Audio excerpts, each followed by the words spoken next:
அப்போஸ்தல கிறிஸ்தவ சபை பெரம்பூர் ஊழியங்கள் காலை தியானம் என்கிற அனுதின தியான நிகழ்ச்சிக்கு உங்களை இன்று வரவேற்கிறது.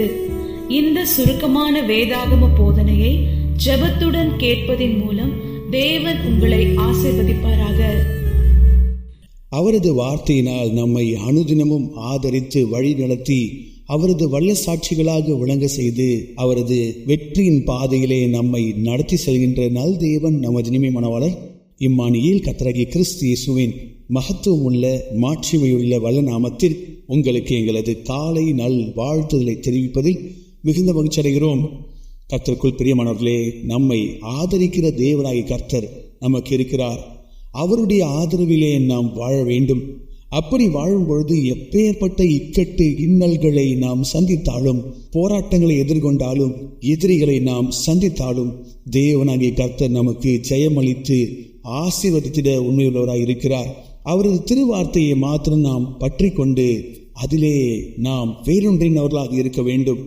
இந்த சத்தியத்திற்கு நம்மையே அர்ப்பணித்த வண்ணம் இன்றைய காலை தியானத்திற்குள்ளாக நாம் செல்லுவோமாக. நம்முடைய காலை தியானத்தின் தலைப்பு கர்த்தருடைய ஆதரவு. வசன பகுதி 119 சங்கீதம் 117 வசனம். சங்கீதக்காரன் குறிப்பிடுகிறார், என்னை ஆதரித்தருளும், அப்பொழுது நான் ரட்சிக்கப்பட்டு எக்காலமும் உம்முடைய பிரமாணங்களின் பேரில் நோக்கமாயிருப்பேன். பிரியமானவர்களே, இந்த வசன பகுதியிலே அவர் என்ன சொல்கிறார்? கர்த்தாவே, உமது ஆதரவு என்கிறதான உதவியை எனக்கு அனுதினமும் தாரும். அப்பொழுது நான் பத்திரமாய் பாதுகாக்கப்படுவேன். அப்பொழுது நான் பின்பற்றும்படிக்கு நீர் எனக்கு கொடுத்திருக்கிறதான உம்முடைய அடிச்சுவடுகளை, அறிவுரை, ஆலோசனைகளை, பிரமாணங்களை நான் நிறைவேற்றி முடிப்பேன். அதிலே என்னுடைய முழு கவனத்தை செலுத்துவேன் என்று சொல்லுகிறார். பிரியமானவர்களே, இந்த பக்தனுடைய வாஞ்சையை பாருங்கள். கர்த்தாவே, எனக்கு உம்முடைய ஆதரவை தாரும், அப்போது உம்முடைய பிரமாணங்களின் பேரில் என்னுடைய கவனத்தை செலுத்துவேன் ஆண்டவரே என்று குறிப்பிடுகிறார். இந்த நாளிலும் கூட நம்முடைய வாழ்க்கையில அநேக போராட்டங்கள் இருக்கலாம். நாம் இருக்கிற சுற்றுச்சூழல் சாதகமற்றதாக இருக்கலாம். குறிப்பிட்டு சொல்ல வேண்டுமானால் பாதகமானதாக, நம்முடைய எதிர்காலத்திற்கு மிகப்பெரிய ஒரு கேள்விக்குறியாக இருக்கலாம்.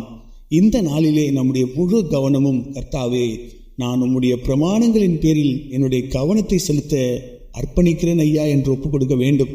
பிரியமானவர்களே, யார் யாரெல்லாம் கர்த்தருடைய வார்த்தையின் பேரில் தங்களுடைய கவனத்தை வைக்கிறார்களோ அவர்கள் தங்களுடைய வாழ்க்கையிலே எல்லா போராட்டங்களிலும் வெற்றி சிறந்தவர்களாக விளங்கி மகுடம் சூட்டப்படுகிறார்கள். அடியேன் மறுபடியும் வலியுறுத்தி சொல்கிறேன், தங்களுடைய போராட்டங்களின் மத்தியிலே யார் யாரெல்லாம் கர்த்தருடைய திருவார்த்தையின்படி நடக்க தங்களை அர்ப்பணித்து தங்களுடைய முழு கவனத்தையும் கர்த்தருடைய வார்த்தைக்கு நேராக திருப்புகிறார்களோ அவர்கள் தங்களுடைய வாழ்க்கையிலே வெற்றியாளர்களாக விளங்குகிறார்கள். ஆம், அப்படியாக தான் பக்தன் ஆபிரகாம் வாழ்ந்தார். அப்படியாக தான் கோத்திர பிதாவாகிய ஈசாக்கு வாழ்ந்தார். அப்படியாக தான் பரிசுத்தவான் யோசேப்பு வாழ்ந்தார். பாபிலோன் தேசத்தில் இருந்த பக்தர்களாகிய தானியேலும் சாத்ராக், மேஷாக், ஆபேத்நேகோவும் வாழ்ந்தார்கள். பிரியமானவர்களே, நீங்கள் எப்படிப்பட்ட பாதகமான சூழ்நிலையில் இருக்கிறீர்கள் என்பது ஒருவேளை உங்களுக்கு மட்டும்தான் தெரிந்திருக்கலாம். உங்களுடைய வேலை ஸ்தலத்திலே போராட்டம் நிறைந்த சூழ்நிலையா இருக்கலாம். கர்த்தாவே, எனக்கு ஆதரவு தாரும், நான் உங்களுடைய வார்த்தையின்படி நடக்க என்னை ஒப்புக் கொடுக்கிறேன் என்று சொல்லி உங்களை அர்ப்பணிக்கிற பட்சத்திலே தேவனாகிய கர்த்தர் உங்களுக்கு விரோதமாய் வருகிறதான எல்லா சத்துருக்களையும் அவர் மேற்கொண்டு உங்களுக்கு ஜெயமளித்திட உண்மையுள்ளவராய் இருக்கிறார். ஆம், உங்களுடைய குறைவின் மத்தியிலே, வறட்சியின் மத்தியிலே கர்த்தர் உங்களுக்கு 100 மடங்கு அறுவடையை அளித்திட அவர் உண்மையுள்ளவராய் இருக்கிறார்.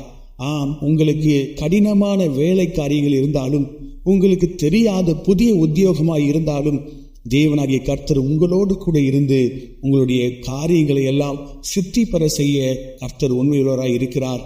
என்ன வந்தாலும் ஆண்டவருடைய வார்த்தையின்படிதான் நான் நடப்பேன், அதன் பேரில் என்னுடைய கவனத்தை செலுத்துவேன் என்று சொல்லி முழுமையாக உங்களை அர்ப்பணித்து ஒப்பு கொடுத்து வாழும் பொழுது தேவனாகிய கர்த்தர் உங்களுக்கு விசேஷத்த ஞானத்தையும் திறனையும் அளித்து பரிசுத்த ஆவியானவர் உங்களுக்குள்ளாக பலமாய் கிரியை செய்து அந்நியர்கள் மத்தியிலே உங்கள் தலைகளை உயர்த்திடுவார்.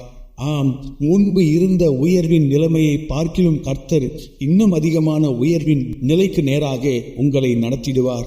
கர்த்தருக்குள் பிரியமானவர்களே, கர்த்தாவே, நான் உமது பிரமாணங்களின் பேரில் முழு கவனத்தையும் வைக்கிறேன். எனக்கு இந்த விஷயத்திலே காரியத்திலே ஒத்தாசை அருளுமையா என்று சொல்லி உங்களையே அர்ப்பணித்து ஒப்புக்கொடுங்கள்.